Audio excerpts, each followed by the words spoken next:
அஸ்ஸலாமு அலைக்கும் ஃப்ரெண்ட்ஸ். இன்றைக்கி வந்து கீரி பரோட்டா பண்ண போகிறோம். இதுக்கு ஃபஸ்ட்டு பரோட்டா ரெடி பண்ணிக்கிடுவோம். கீரி பரோட்டாவுக்கு ஃபஸ்ட்டு இந்த வாழை இலையை நல்லா இந்த மாதிரி சுட்டு எடுத்துக்கிடுவோம்.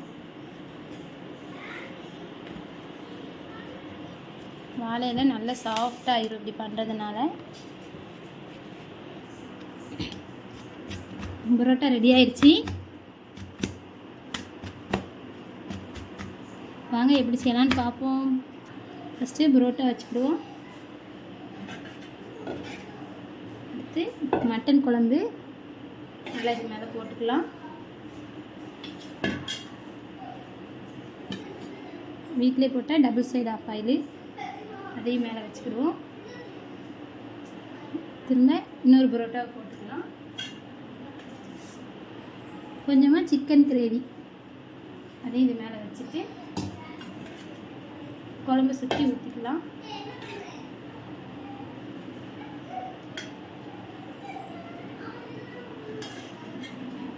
இப்படி வச்சு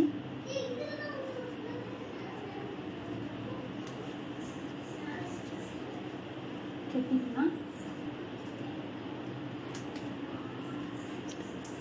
இந்த மாதிரி கெட்டிக்கோங்க.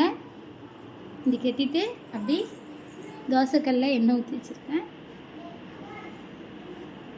இந்த மாதிரி இப்படி போட்டு சுட்டுக்கணும். நெக்ஸ்ட் இந்த பக்கம் திருப்பி போட்டுக்கோங்க. அடுத்து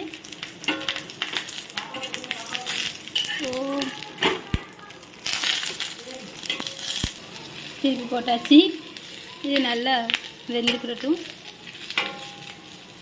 இந்த மாதிரி மூடி போட்டுக்கிடுவோம். சீக்கிரம் வெந்துடும் அந்த ஆவிலே. இப்போ அடுப்பை ஆஃப் பண்ணிடுவோம். ஓரளவு வெந்துருச்சு.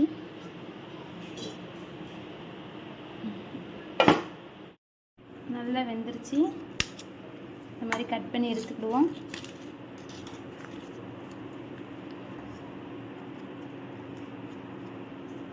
நல்ல இலை ஸ்மெல் நல்லா இருக்குது. நல்லா வெந்துருச்சு பாருங்கள்.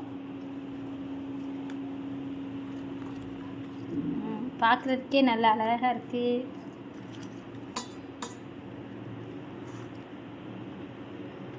நல்லா வெந்து டேஸ்ட்டாக இருக்குது. கீரி பரோட்டா ரெடி. வாங்க சாப்பிட்லாம்.